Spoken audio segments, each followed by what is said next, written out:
자,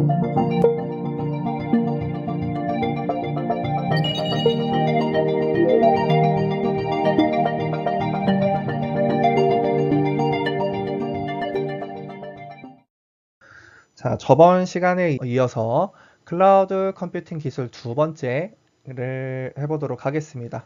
자, 먼저 학습 목차를 보도록 할까요?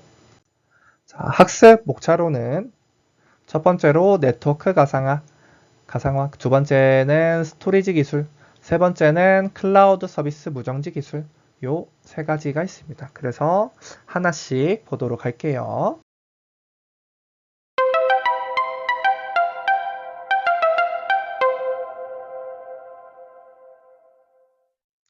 자, 네트워크 가상화에 대해서 보도록 합시다. 자, 네트워크 가상화는 클라우드 컴퓨팅에서 중요한 역할을 합니다. 클라우드를 구현하기 위해서는 네트워크 수준에서도 물리적 구성에 고정되지 않는 유연성이 요구가 됩니다. 그래서 이는 물리적인 네트워크를 논리적으로 분할하여 다양한 서비스를 제공할 수 있도록 합니다. 네트워크 가상화는 이 온프레미스 환경에서의 물리적 네트워크 설정 및 관리의 복잡성을 해결하는 데 도움을 줍니다. 그래서 지금 보면은 이게 지금 물리적 네트워크 그리고 논리적 네트워크의 구성을 보여줍니다. 자, 물리적 네트워크는 스위치나 라우터 등과 같은 장비를 통해서 설정이 되지만은 논리적 네트워크는 이러한 물리적 구성과 관계없이 아주 유연하게 변경을 할 수가 있습니다. 그래서 이를 통해 가지고 네트워크 관리와 보안 문제를 효과적으로 해결을 할 수가 있습니다. 자, 그래서 네트워크 가상화는 네트워크 자원을 논리적으로 분할하여 관리하는 기술이라고 정의를 했어요. 물리적 네트워크 장비에 의존하지 않고 논리적인 네트워크를 만들어서 다양한 요구에 대응을 할 수가 있습니다. 자, 온프레미스 기반 시스템 구축 과정에서는 네트워크는 주로 물리적 네트워크 장비를 통해서 제공이 되고요. 그리고 네트워크 엔지니어가 또 따로 있어야 돼요. 네트워크를 관리를 해준 사람이 있어야 되겠죠, 당연히. 그래서 네트워크 엔지니어가 이거를 설정하고 관리를 합니다. 근데 이제 또 문제는 뭐냐면은 네트워크 규모가 크면 커질수록 설정과 관리의 복잡성이 증가합니다. 그래서 네트워크 가상화는 이런 문제를 해결하기 위해서 등장을 했어요. 그래서 이런 물리적 네트워크를 논리적 네트워크로 분할해서 관리를 합니다. 클라우드 환경에서는 여러 조직의 서비스가 하나의 데이터 센터로 통합이 돼요, 기본적으로는.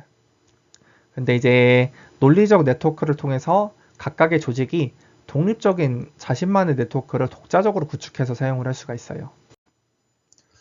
자, 네트워크 가상화는 클라우드 환경에서 유연성과 확장성을 제공합니다. 물리적 장비의 제약에서 벗어나 다양한 가상 네트워크를 빠르게 생성하고 관리할 수 있다는 장점이 있고요. 또한 네트워크 리소스를 효율적으로 활용을 할 수가 있습니다. 그리고 중앙 집중화된 관리로 인해서 네트워크 운영이 간소해지고 보안 및 성능 관리도 향상되고요. 그래서 이제 보안적인 문제도 향상되는 것들도 있고 논리적으로 네트워크를 구성을 했기 때문에 추가적인 네트워크 장비도 필요 없고 간단한 설정으로 네트워크 구성하고 관리 가능하다. 이런 식의 장점이 있겠습니다. 자, 이제 네트워크 가상화의 종류에 대해서 몇 가지 보도록 합시다. 자, 이제 먼저 VLAN부터 보도록 하겠습니다. VLAN은 Virtual LAN의 약자고요. 자, 하나의 물리적 네트워크를 여러 개의 논리적 네트워크로 분할하는 기술입니다. 그래서 VLAN을 통해서 네트워크 관리와 보안이 용이해집니다. 이제 VLAN은 서버로부터 발신되는 모든 패킷들이 있어요. 패킷에 고유 번호가 적힌 태그를 붙입니다. 그래서 이 태그를 붙여서 네트워크를 여러 그룹으로 나누는 방법을 사용합니다. 지금 보시는 그림이 VLAN의 네트워크 가상화 방법을 보여주고 있어요. VLAN은 이 태그라는 것을 통해서 데이터를 지정된 그룹으로만 전달을 되어 보안과 효율성을 높일 수가 있습니다. 그래서 VLAN의 스위치 포트 구성을 보면요. 그 논리적으로 분할된 도메인에 따라서 포트를 지정하게 되면은 호스트에서 포트를 통해 나가는 모든 패킷에 태그가 붙어요. 그리고 스위치에서 호스트로 전송이 될 때는 태그 정보를 삭제를 합니다. 그래서 이걸 통해서 조직 단위로 네트워크를 분할을 할 수가 있습니다. VLAN의 주요 장점은 네트워크 분할을 통해서 보안과 효율성을 높이는 거예요. 근데 이제 다만 단점은 또 뭐냐면은 네트워크 분할 구조를 변경할 때 전체 데이터의 태그를 재부여해야 하는 단점이 하나 있고요.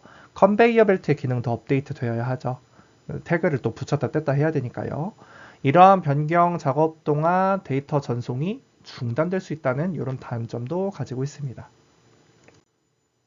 자, 이제 VPN을 보도록 합시다. VPN은 굉장히 여러분들도 아마 친숙한 이름일 거예요. 많이 사용을 하죠. VPN은 공용 네트워크를 통해 사설 네트워크 효과를 제공하는 기술입니다. 그래서 VPN을 통해 비용 절감과 보안성을 동시에 얻을 수가 있어요. 자, 사설 네트워크와 이 공용 네트워크의 차이를 이해하는 게 중요해요. 자, 사설 네트워크는 특정 조직이 소유하고 독점적으로 활용하는 네트워크입니다. 그래서 남들이 쉽게 이 사설 네트워크에 침투를 할 수가 없다는 특징을 가지고 있어요.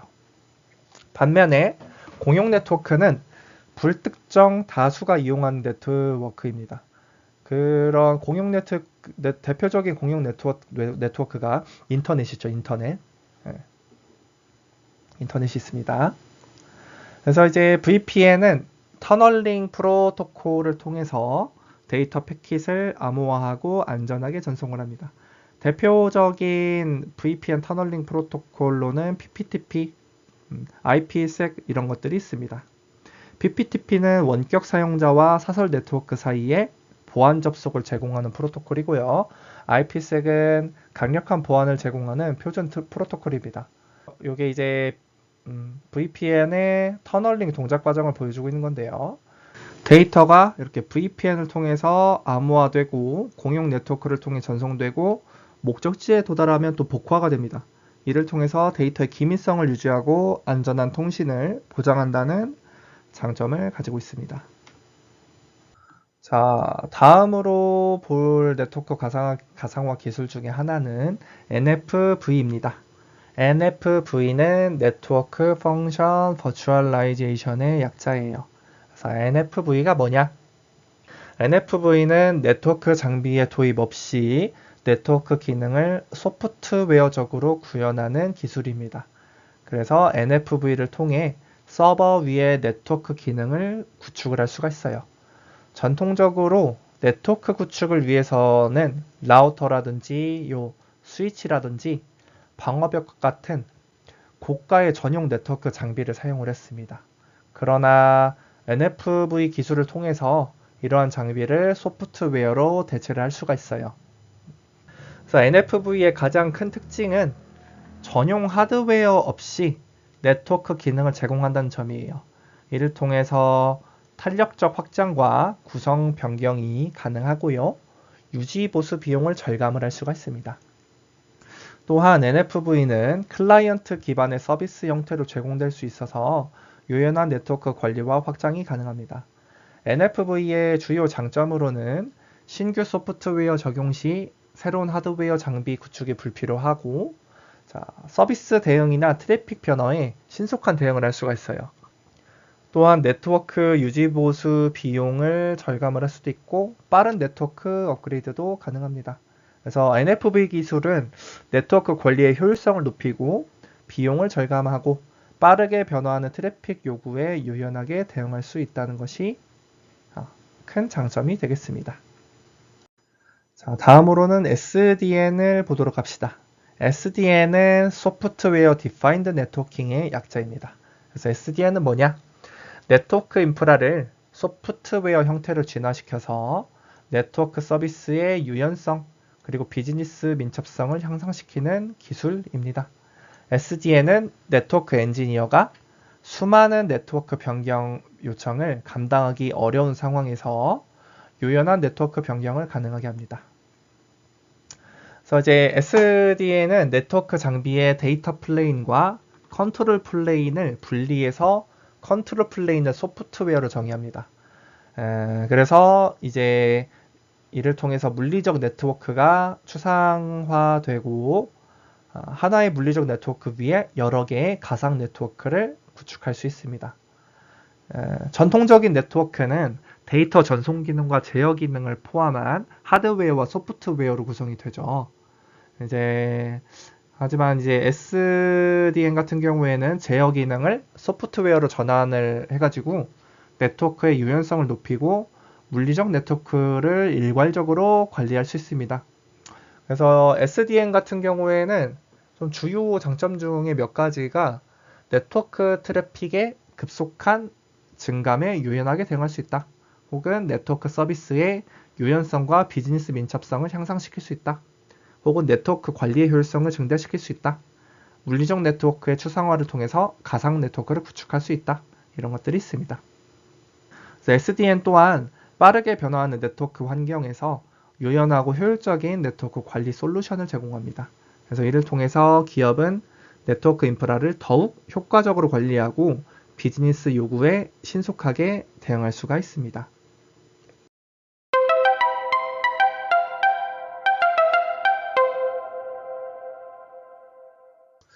자, 다음으로는 스토리지 기술에 대해서 보도록 합시다.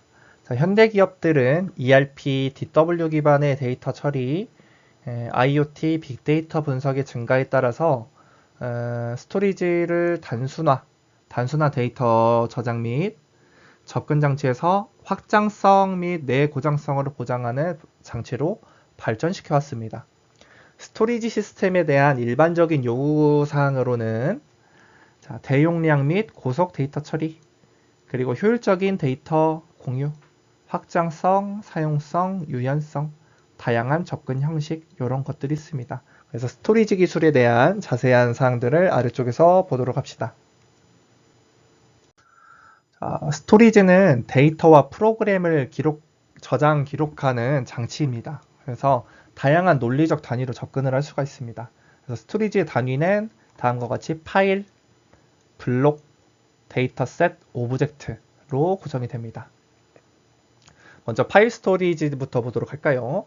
파일 스토리지는 데이터 스트림이 파일로 저장되어서 폴더로 구조화하는 단위입니다. 그래서 윈도우 기반 OS에서는 SMB, CIFS, NFS 등의 파일 공유 프로토콜을 사용을 해서 이제 파일을 관리하게 되는 거죠. 그러니까 파일 관리 시스템이 기본적으로 붙어가지고 이 파일을 유지를 시켜주는 거예요. 논리적인 이런 그 파일 위치라든지 용량이라든지 기타 등등이요. 자, 블록 스토리지입니다. 블록 스토리지는 스토리지 하드웨어에 가장 가까운 수준의 최소 데이터 단위예요. 그래서 블록 스토리지는 파이버 채널, ISCSI 등의 전용 프로토콜을 사용을 하는데요. 주로 낮은 지연율이 요구되는 데이터베이스 용도로 사용이 됩니다. 블록 스토리지를 여러분들이 막 직접적으로 쓰기는 조금 어렵고요. 보통 블록 스토리지를 이제 클라우드를 AWS 클라우드를 예로 들면은 블록 스토리지를 생성하고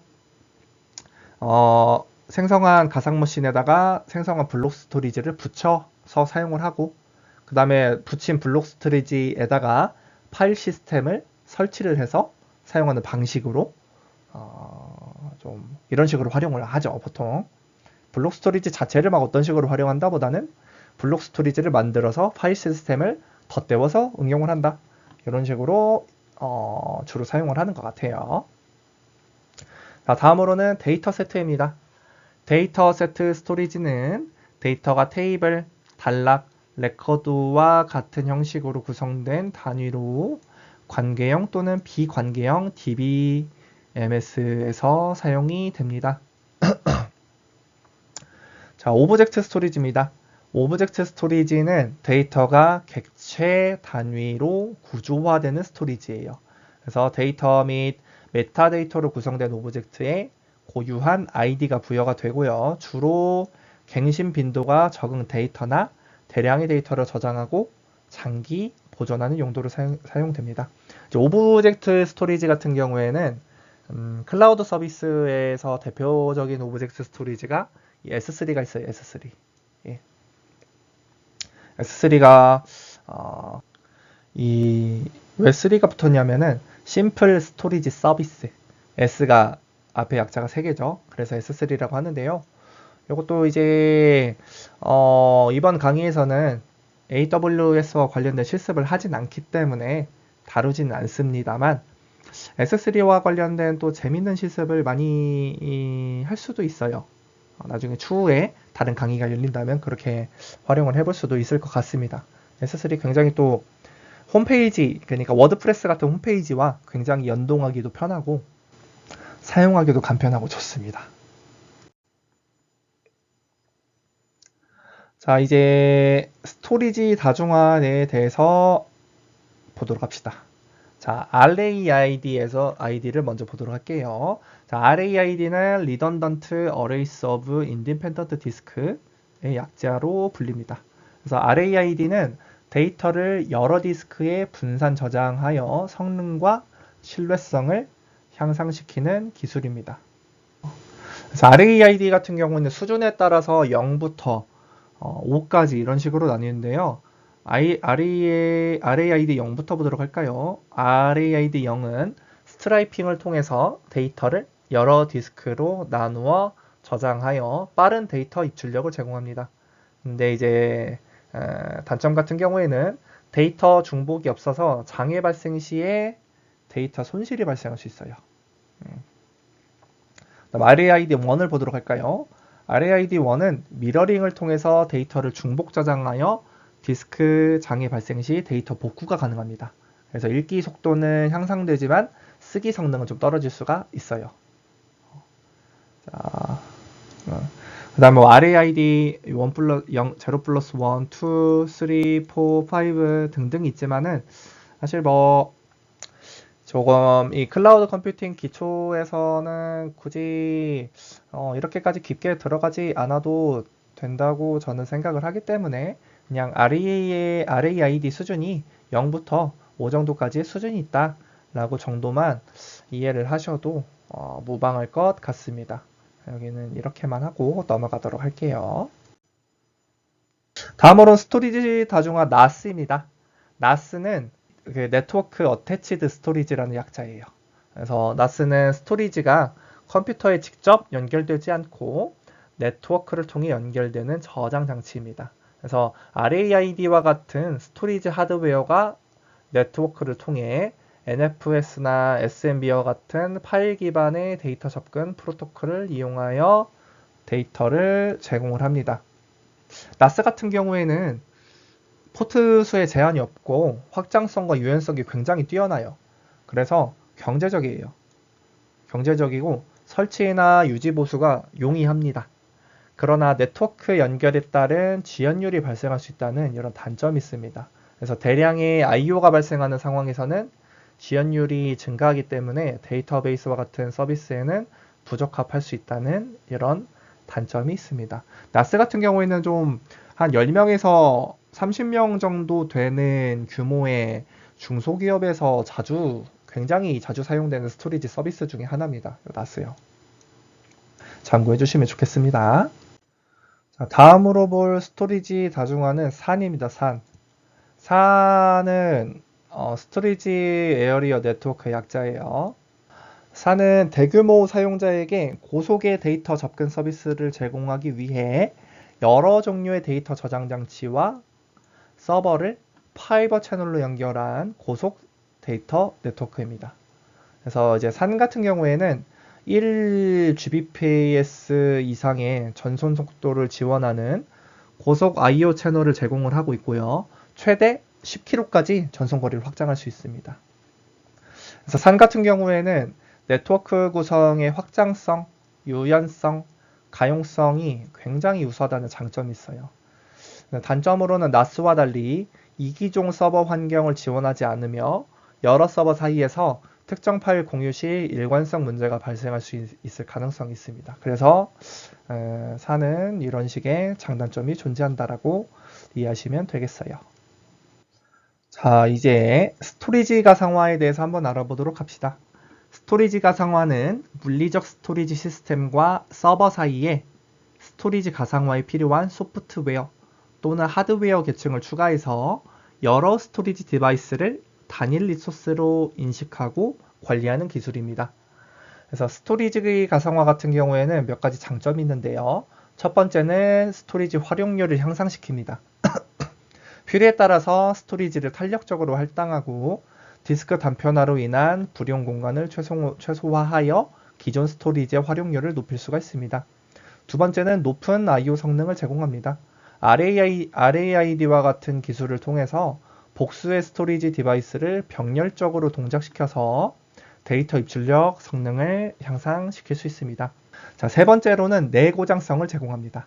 RAID와 ID 등을 통해서 데이터를 미러링하거나 복제하여 데이터 손실을 방지하고 무중단 디스크 교체를 통해서 시스템의 다운타임을 최소화할 수 있습니다.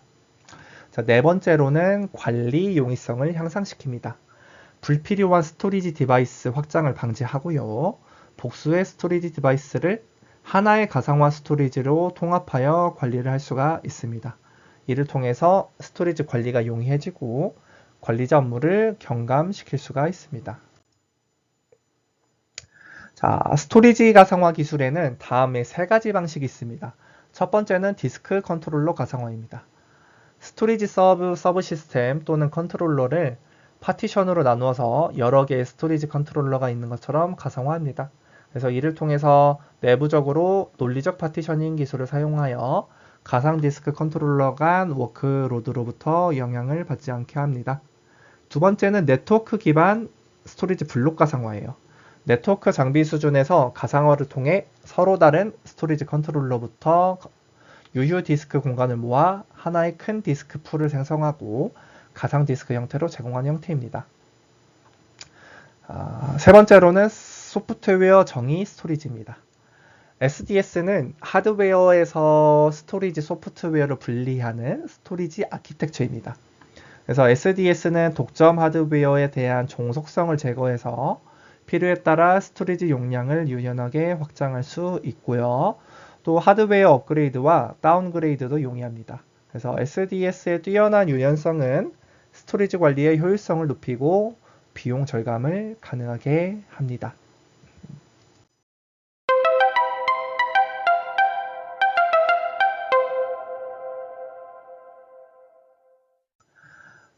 다음으로는 클라우드 서비스 무정지 기술에 대해서 알아보도록 합시다. 클라우드 서비스는 기본적으로 데이터 센터 내 물리 서버 위에 생성된 버추얼 머신, 가상 머신을 기반으로 운영됩니다. 따라서 물리 서버에서 발생하는 장애나 장비대 노후로 인한 무응답 또는 하드웨어적 고장은 클라우드 서비스의 장애로 이어지게 되겠죠. 일반적으로 가상 머신은 물리적 서버의 서버 가상화 위에서 동작을 하고요. 물리 서버를 이중화하지 않은 상태에서 장애가 발생을 하면 이는 단일 장애점, 즉 SPOF의 발생 확률을 증가시킨다. 이걸로 간주되어서 심각한 오류 상황이 발생할 수 있습니다. 그래서 클라우드 서비스 제공자는 사용자가 무정지 서비스를 받을 수 있도록 보장해야 합니다. 그래서 장애 이벤트 발생 시 운영 중인 가상 머신을 새로운 물리 서버로 이관하는 작업을 해야 합니다. 그래서 클라우드 서비스는 수십에서 수만 대의 물리 서버를 사용하기 때문에 SPOF가 발생 확률이 되게 높아요. 그래서 이를 해결하기 위해서 물리 서버들을 하나의 그룹으로 묶고 중단 없이 다른 서버로 쉽게 전환할 수 있도록 장애 방지 시스템과 정교한 장애 조치 시스템을 준비하죠. 이 SPOF가 그 싱글 포인트 오브 페일러예요. 그래서 단일 실패 지점이라고 번역을 할 수가 있겠는데요. 그러니까 좀 쉽게 이야기하자면은 내가 이 컴퓨터 그 클라우드 시스템 안에서 여러 개의 시스템이 있죠. 여러 개의 시스템 안에서 어떤 한 지점에 이렇게 실패가 발생하더라도 다른 지점에서 이 실패를 대처할 수 있도록 해야 된다. 그래서 대체를 하지 못한다면 이 단일 실패 지점이라고 이야기를 합니다. 단일 실패 지점이 없게끔 만드는 게 클라우드 서비스를 제공하는 기술로서 당연히 보장되어야 한다라는 말을 하고 있는 거죠. 자, 그래서 이 장애 방지 시스템은 클라우드의 버추얼 머신 이관과 관련하여 장애가 발생한 물리 서버에서 장애가 없는 새로운 물리 서버로 가상 머신을 안전하고 안정적으로 이관하는 것을 보장합니다. 이때 모든 버추얼 머신에 있는 디스크는 가능한 한 원격으로 바로 사용할 수 있는 공유된 스토리지 볼륨으로 생성을 해요. 이렇게 생성된 디스크는 물리 서버 그룹에 있는 다른 물리 서버와 버추얼 머신이 쉽게 사용할 수 있도록 합니다. 그래서 장애 조치 시스템은 동적 장애 감지 및 복구 과정에서 사용되는데요. 일반적으로 장애 감지에는 헬스 체크 기술이 사용돼요. 헬스 체크. 헬스 체크란 감시 대상인 하드웨어 또는 소프트웨어가 정상 상태인지 확인하는 기술이에요. 예를 들면 웹서버에 대해서 핑을 보내요. 웹서버에다가. 그래서 핑이 신호가 잘 전달되는지, 예를 들면 FTP는 21번 포트를 주로 사용을 하거든요. FTP는 21번. 그래서 21번 포트로 접속할 수 있는지, 또는 HTTP 80번 포트에 응답이 있는지 이런 것들을 확인을 합니다. 그래서 헬스 체크에 실패하게 되면은 관리자에게 경고 알림이 전달돼서 정상 상태로 전환되도록 이렇게 조치를 하는 거예요. 그래서 장애가 발생한 경우에는 새로운 장비로 데이터를 옮기고 새로운 물리 서버로 옮기는 작업이 필요해요. 동시에 CSP나 서비스 관리자에게 장애 발생을 통제하는 일도 되게 중요하다고 볼 수가 있습니다. 자, 그리고 클라우드 모니터가 있습니다. 클라우드 모니터는 클라우드 리소스의 사용량이나 미리 정의된 이벤트가 발생하는지 감시합니다. 장애 상황이 발생되면 클라우드 모니터는 자동 복구 시스템에 시스템 복구를 요청해요.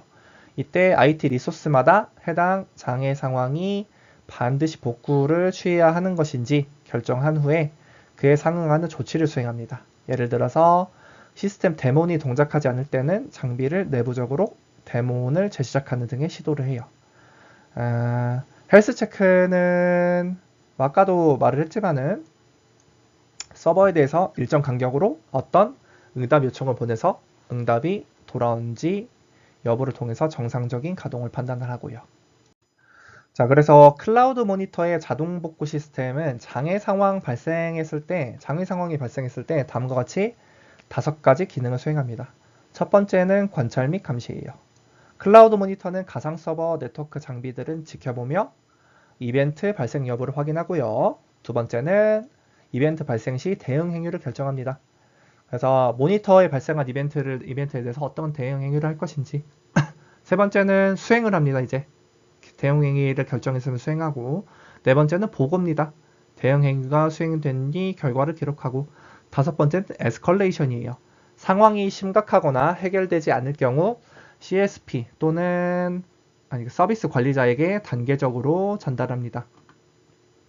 그래서 에스컬레이션 활동은 배치 파일 실행, 시스템 로그 메시지 전송, 로그 파일 전송, 관리자에게 이메일 전송, SNMP 트랩 전송 이런 등으로 진행이 되어가지고 이제 우리가 사용하는 클라우드 서비스가 정지되지 않고 지속적으로 가동할 수 있도록 이렇게 보장해주는 여러 가지 행위를 수행을 합니다.